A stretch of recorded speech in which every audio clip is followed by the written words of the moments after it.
नमस्कार दोस्तों, स्वागत है आपका हमारे YouTube चैनल जरधारी क्लासेस में। दोस्तों, आज की वीडियो है उत्तराखंड मंथली करंट अफेयर जनवरी 2025। तो जनवरी मंथ की ये उत्तराखंड की करंट अफेयर की वीडियो है। तो चलिए दोस्तों, आज की वीडियो शुरू करते हैं। आज की वीडियो का क्वेश्चन नंबर 1 है, चक्करपुर स्टेडियम का लोकार्पण किसने किया? तो चक्करपुर स्टेडियम का लोकार्पण किया है पुष्कर सिंह धामी ने। बी ऑप्शन सही जवाब है, पुष्कर सिंह धामी। तो सीएम धामी ने चक्करपुर स्टेडियम कहाँ पर है? ये खटीमा उधम सिंह नगर में। तो चक्करपुर स्टेडियम का लोकार्पण किया और इस स्टेडियम में 38वें राष्ट्रीय खेलों के तहत मलखंभ प्रतियोगिता मलखंभ प्रतियोगिता का आयोजन किया जाएगा। क्वेश्चन नंबर 2 है, उत्तरायणी कौतिक मेला कहाँ आयोजित किया गया? तो जो उत्तरायणी कौतिक मेला है, तो इसका आयोजन किया गया खटीमा में। बी ऑप्शन खटीमा में। तो उत्तराखंड के मुख्यमंत्री पुष्कर सिंह धामी ने खटीमा के टीडीसी मैदान में कुमाऊं सांस्कृतिक उत्थान मंच द्वारा आयोजित उत्तरायणी कौतिक मेले का उद्घाटन किया। क्वेश्चन नंबर 3 है, हाल ही में सुभाष राणा को द्रोणाचार्य अवार्ड से नवाजा गया है। उनका संबंध निम्नलिखित में से है। तो उनका संबंध किस राज्य से है? तो उत्तराखंड से है। ए ऑप्शन सही जवाब है, उत्तराखंड के हैं सुभाष राणा। तो उत्तराखंड के सुभाष राणा को द्रोणाचार्य अवार्ड से नवाजा गया है। राष्ट्रपति द्रौपदी मुर्मू ने उन्हें इस अवार्ड को देकर सम्मानित किया है। उत्तराखंड में नैनबाग क्षेत्र के चिलामू गांव के निवासी हैं सुभाष राणा और देश में पैरा शूटिंग टीम के कोच रहे हैं। उन्होंने 4 अंतर्राष्ट्रीय स्वर्ण और 2 रजत पदक जीते हैं। साल 1994 में इटली और साल 1998 में स्पेन में हुई विश्व शूटिंग चैंपियनशिप में इन्होंने भाग लिया था। क्वेश्चन नंबर 4 है, उत्तराखंड का पहला अंतर्राष्ट्रीय प्रवासी उत्तराखंडी सम्मेलन कहाँ आयोजित किया गया? तो इसका आयोजन कहाँ किया गया है? देहरादून में आयोजन किया गया है। उत्तराखंड का पहला अंतर्राष्ट्रीय प्रवासी उत्तराखंडी सम्मेलन देहरादून में आयोजित किया गया। डिटेल जान लेते हैं। तो उत्तराखंड के पहले अंतर्राष्ट्रीय प्रवासी उत्तराखंडी सम्मेलन का आयोजन 12 जनवरी को देहरादून में आयोजित किया गया और इस सम्मेलन में 17 देशों से उत्तराखंड के प्रवासी शामिल हुए। सम्मेलन का उद्घाटन मुख्यमंत्री पुष्कर सिंह धामी ने किया था और 12 जनवरी को इसका आयोजन किया गया था। इस सम्मेलन में 4 सत्र हुए थे। उत्तराखंड में निवेश की संभावनाएं, हॉस्पिटैलिटी और वेलनेस, कौशल विकास और विदेश में रोजगार और उच्च शिक्षा, उद्यान और जड़ी बूटियों में संभावनाएं। तो ये 4 सत्र इसमें शामिल किए गए। ये सम्मेलन उत्तराखंड के विकास में प्रवासियों के योगदान को बढ़ावा देने के उद्देश्य से आयोजित किया गया था, जहां विदेशों में बसे उत्तराखंडियों को अपनी मातृभूमि से जोड़ने की पहल की गई थी। क्वेश्चन नंबर 5 है, किस राज्य ने वन संरक्षण के लिए महाभारत वाटिका की स्थापना की? तो महाभारत वाटिका की स्थापना की है उत्तराखंड सरकार ने। तो उत्तराखंड सरकार ने हाल ही में हल्द्वानी में वन संरक्षण के लिए महाभारत वाटिका की स्थापना की, जिसका उद्देश्य प्राचीन भारतीय ग्रंथों के माध्यम से वन संरक्षण और पारिस्थितिक जागरूकता को बढ़ावा देना है। महाभारत वाटिका में महाभारत में वर्णित 37 पौधों की प्रजातियां शामिल हैं। वाल्मीकि रामायण के पौधों के साथ 2024 में एक रामायण वाटिका की स्थापना की गई थी। क्वेश्चन नंबर 6 है, हाल ही में केंद्रीय पर्यावरण एवं वन मंत्रालय ने इस वर्ष के लिए अपना पर्यावरणीय कैलेंडर लॉन्च किया है। इस पर्यावरणीय कैलेंडर में उत्तराखंड से कितने व्यक्तियों का उल्लेख किया गया है? उत्तराखंड से कितने व्यक्तियों का उल्लेख किया गया इसमें से? तो 2 व्यक्तियों का उल्लेख किया गया है उत्तराखंड से। डिटेल जान लेते हैं। तो केंद्रीय पर्यावरण एवं वन मंत्रालय ने इस वर्ष के लिए अपना पर्यावरणीय कैलेंडर लॉन्च किया। और इस कैलेंडर में उत्तराखंड से प्रसिद्ध पर्यावरणविद स्वर्गीय सुंदरलाल बहुगुणा और पद्म भूषण डॉक्टर अनिल प्रकाश जोशी का उल्लेख किया गया है। डॉक्टर अनिल प्रकाश जोशी को इस कैलेंडर में विशेष रूप से उनके कार्यों के लिए सराहा गया है। उन्होंने देश के विभिन्न हिस्सों में साइकिल यात्राओं के माध्यम से जन जागरण किया और ग्रामीण क्षेत्रों में विज्ञान, तकनीकी और पर्यावरण को आर्थिकी और पारिस्थितिकी से जोड़कर काम किया है। क्वेश्चन नंबर 7 है, 38वें राष्ट्रीय खेलों का आयोजन कहाँ किया जा रहा है? तो जो 38वें राष्ट्रीय खेल है तो इसका आयोजन उत्तराखंड में किया जा रहा है। डी ऑप्शन सही जवाब। तो प्रधानमंत्री नरेंद्र मोदी ने 28 जनवरी 2025 को देहरादून देहरादून में उत्तराखंड में 38वें ग्रीष्मकालीन राष्ट्रीय खेलों का उद्घाटन किया। इससे पहले गोवा ने 25 सितंबर से 9 नवंबर 2023 तक 37वें ग्रीष्मकालीन राष्ट्रीय खेलों की मेजबानी की थी, जिसमें महाराष्ट्र 228 पदकों के साथ पदक तालिका में शीर्ष स्थान पर था। और इस बार जो 38वां राष्ट्रीय खेल हो रहा है उत्तराखंड में आयोजित किया जा रहा है। उत्तराखंड पहली बार ग्रीष्मकालीन राष्ट्रीय खेलों की मेजबानी कर रहा है और यह 28 जनवरी से 14 फरवरी 2025 तक राज्य के 12 शहरों में आयोजित किया जाएगा। उद्घाटन समारोह उत्तराखंड के देहरादून के राजीव गांधी अंतर्राष्ट्रीय क्रिकेट स्टेडियम में आयोजित किया गया था। उद्घाटन समारोह की शुरुआत शास्त्रीय नृत्य तांडव से हुई, जो भगवान शिव की स्तुति है। 38वें ग्रीष्मकालीन राष्ट्रीय खेलों का आयोजन भारतीय ओलंपिक संघ द्वारा उत्तराखंड सरकार के सहयोग से किया जा रहा है। इस खेल का शुभंकर है मौली।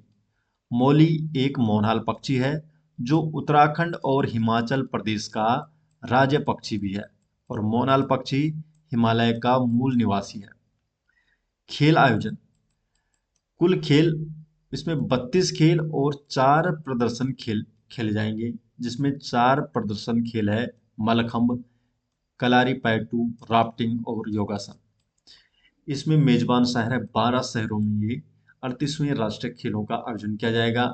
कौन कौन से शहर हैं? तो देहरादून है, हरिद्वार, टिहरी, रुद्रपुर, ऋषिकेश, हल्द्वानी, टनकपुर, पिथौरागढ़, अल्मोड़ा, नैनीताल, भीमताल और खटीमा। तो इन 12 शहरों में 38वें राष्ट्रीय खेलों का आयोजन किया जाएगा। ये जो 38वां राष्ट्रीय खेल है इसकी मशाल का नाम है तेजस्विनी और किस विषय पर आधारित है ये? तो हरित खेल। इसका विषय है green games. Question number 8, Uttarakhand में समान नागरिक संहिता कब लागू हुई? तो जो समान नागरिक संहिता है ये 27 जनवरी 2025 को लागू की गई। 27 जनवरी 2025 को उत्तराखंड में समान नागरिक संहिता लागू की गई है। संविधान लागू होने के बाद उत्तराखंड समान नागरिक संहिता लागू करने वाला भारत का पहला राज्य बन गया है। इससे पहले गोवा ने 1869 में समान नागरिक संहिता लागू की, लेकिन उस समय ये पुर्तगाली शासन के अधीन था। समान नागरिक संहिता का उद्देश्य राज्य के सभी लोगों में उनकी जाति या धर्म के बावजूद कानूनी समानता को बढ़ावा देना है। 27 मई 2022 को पुष्कर सिंह धामी सरकार ने उत्तराखंड के लिए समान नागरिक संहिता का मसौदा तैयार करने के लिए एक समिति का गठन किया था और इस समिति की अध्यक्षता की सर्वोच्च न्यायालय की सेवानिवृत्त न्यायाधीश न्यायमूर्ति रंजना देसाई। तो न्यायमूर्ति रंजना देसाई ने इस समिति की अध्यक्षता की थी। क्वेश्चन नंबर 9 है, उत्तराखंड सरकार द्वारा गठित छठे वित्त आयोग के अध्यक्ष कौन बनाए गए हैं? तो कौन बनाए गए हैं?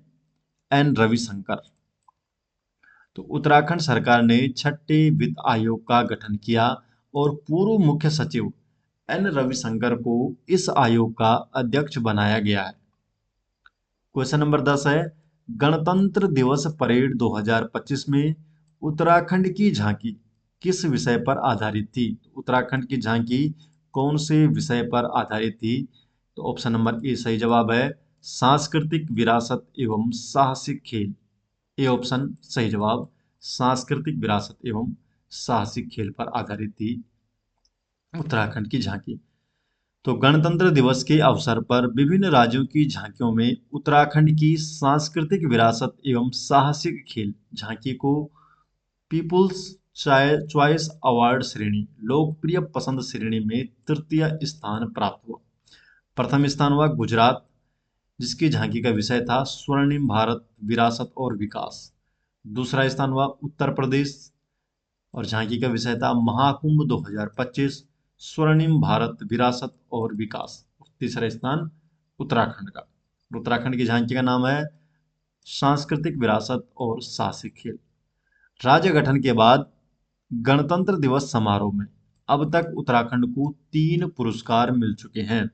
वर्ष 2021 में केदारखंड झांकी को तृतीय स्थान मिला, वर्ष 2023 में मानसखंड झांकी को प्रथम स्थान, और वर्ष 2025 में सांस्कृतिक विरासत एवं साहसिक खेल झांकी को तृतीय स्थान मिला है। और जो तीसरा स्थान मिला है, इसमें ध्यान रखने वाली बात है कि ये पीपुल्स चॉइस अवार्ड श्रेणी में दिया गया है। आधिकारिक श्रेणी के विजेताओं की बात करें तो पहले स्थान पर है उत्तर प्रदेश, दूसरे पे त्रिपुरा और तीसरे पे आंध्र प्रदेश। उत्तर प्रदेश की झांकी का नाम क्या है? महाकुंभ 2025 स्वर्णिम भारत विरासत और विकास। त्रिपुरा की है स्वसत श्रद्धा, त्रिपुरा में 14 देवताओं की पूजा, जिसको बोलते हैं खर्ची पूजा। और तो आंध्र प्रदेश एटिको पक्का बोमल्लू, पर्यावरण अनुकूल लकड़ी के खिलौने। क्वेश्चन नंबर 11, पद्मश्री पुरस्कार 2025 के लिए उत्तराखंड की किन 2 हस्तियों का चयन किया गया? तो किन का चयन किया गया? तो ह्यू कॉलिन गेंजर और राधा बहन भट्ट। ह्यू कॉलिन गेंजर, ये क्या है? पति पत्नी है, और दूसरे हैं राधा बहन भट्ट। तो इन्हें पद्मश्री पुरस्कार 2025 के लिए चयनित किया गया है। डिटेल जान लेते हैं। तो उत्तराखंड की 2 हस्तियां हैं, ह्यू कॉलिन गेंजर, ह्यू एंड कॉलिन गेंजर एक साथ, और दूसरे राधा बहन। इन्हें पद्मश्री पुरस्कार से सम्मानित किया गया है। ह्यू कॉलिन गेंजर को साहित्य के क्षेत्र में योगदान देने और राधा बहन को समाज सेवा के क्षेत्र में उत्कृष्ट कार्य के लिए सम्मानित किया गया है। मसूरी निवासी हैं ह्यू कॉलिन गेंजर। ये अंग्रेजी के यात्रा लेखक के रूप में जाने जाते हैं। ह्यू भारतीय नौसेना के ह्यू क्या है? भारतीय नौसेना के रिटायर अधिकारी हैं, जिन्होंने अपनी पत्नी कॉलिन गेंजर के साथ कई यात्राएं की और इनके यात्रा वृत्तांत लिखे। ह्यू 94 साल के हैं, जबकि कॉलिन गेंजर का साल 2024 के नवंबर महीने में 90 साल की उम्र में निधन हुआ। इन दंपति को कई पुरस्कारों से सम्मानित किया जा चुका है, जिसमें पैसिफिक एशिया ट्रेवल एसोसिएशन से 2 स्वर्ण पुरस्कार और 6 राष्ट्रीय पुरस्कारों के अलावा राष्ट्रीय पर्यटन लाइफ टाइम अचीवमेंट पुरस्कार मिला है। राधा बहन भट्ट अल्मोड़ा की रहने वाली हैं, और उन्होंने उत्तराखंड के पहाड़ से जुड़े तमाम मुद्दों को लेकर कई आंदोलन किए हैं, जिसमें साल 1957 में भूदान आंदोलन के साथ उन्होंने अपनी पदयात्रा की शुरुआत की थी। क्वेश्चन नंबर 12 है, उत्तराखंड के कितने पुलिस कर्मियों को राष्ट्रपति पदक 2025 से सम्मानित किया गया? तो सही जवाब है इसका 7 पुलिस कर्मियों को राष्ट्रपति पदक 2025 से सम्मानित किया गया है। तो राष्ट्रपति द्रौपदी मुर्मू ने गणतंत्र दिवस के अवसर पर उत्तराखंड पुलिस के 6 अधिकारियों और कर्मचारियों को विशिष्ट सेवाओं के लिए राष्ट्रपति का विशिष्ट सेवा पदक और सराहनीय सेवा पदक से सम्मानित किया जाने की घोषणा की है। विशिष्ट सेवा के लिए राष्ट्रपति पदक लीडिंग फायरमैन अर्जुन सिंह नैनीताल से। सराहनीय सेवा के लिए राष्ट्रपति पदक की बात करें तो शाहजहां अंसारी एएसपी कार्मिक पुलिस मुख्यालय, प्रमोद कुमार एएसपी सिटी देहरादून, बीरेंद्र सिंह कटैत दल नायक 40वीं वाहिनी पीएससी हरिद्वार, सुमन पंत एएसआई चंपावत, राजेंद्र सिंह एएसआई घुड़सवार पुलिस देहरादून। तो इन 7 व्यक्तियों को सम्मानित किया गया। क्वेश्चन नंबर 13 है, हिमालय पर्यावरण जड़ी बूटी एग्रो संस्थान ने वर्ष 2025 को किस वर्ष के रूप में मनाने की घोषणा की है? तो इन्होंने किस वर्ष के रूप में मनाने की घोषणा की है 2025 को? सही जवाब है जल वर्ष। ऑप्शन नंबर सी सही जवाब है। डिटेल जान लेते हैं। तो हिमालय पर्यावरण जड़ी बूटी एग्रो संस्थान जल संकट के समाधान के लिए 2025 को जल वर्ष के रूप में मनाने जा रहा है। मुख्यमंत्री पुष्कर सिंह धामी इस अभियान का शुभारंभ करेंगे। हिमालय हिमालयन पर्यावरण जड़ी बूटी एग्रो संस्थान एक गैर लाभकारी संगठन है और जिसकी स्थापना 2003 में हुई थी। तो 2003 में इसकी स्थापना की गई थी और ये मुख्य रूप से शिक्षा, आपदा प्रबंधन, जल, कृषि, लिंग प्रौद्योगिकी, खाद्य एवं पोषण, ऊर्जा एवं पर्यावरण तथा पशु एवं वन्यजीव के क्षेत्र में काम करता है और इसका मुख्य कार्यालय है उत्तरकाशी। उत्तरकाशी में क्या है इसका मुख्य कार्यालय। तो दोस्तों ये हो गए आज उत्तराखंड मंथली करंट अफेयर जनवरी 2025 के। ये महत्वपूर्ण करंट अफेयर थे और ये जो सभी नोट्स हैं ये आपको मिल जाएंगे हमारे एप्लीकेशन में। अगर आप प्ले स्टोर पे सर्च करते हैं जरधारी क्लासेस या उत्तराखंड जीके, तो फर्स्ट में ही आपको उत्तराखंड जनरल नॉलेज के नाम से एप्लीकेशन मिल जाएगा जिसमें जरधारी क्लासेस के सभी नोट्स देखने को मिल जाएंगे। अगर आप जरधारी क्लासेस के करंट अफेयर के पिछले 1 या 2 साल की करंट अफेयर की ई बुक चाहते हैं तो उसका लिंक आपको डायरेक्ट डिस्क्रिप्शन में दे दिया जाएगा या आप डायरेक्टली गूगल पर भी सर्च कर सकते हैं जरधारी क्लासेस.in। आप हमारे ई बुक स्टोर में पहुंच जाएंगे। जरधारी क्लासेस.in नाम से वेबसाइट है और वहां से आप जरधारी क्लासेस के ई बुक ले सकते हैं। तो मिलते हैं दोस्तों नेक्स्ट वीडियो के साथ, तब तक के लिए आपका बहुत बहुत धन्यवाद।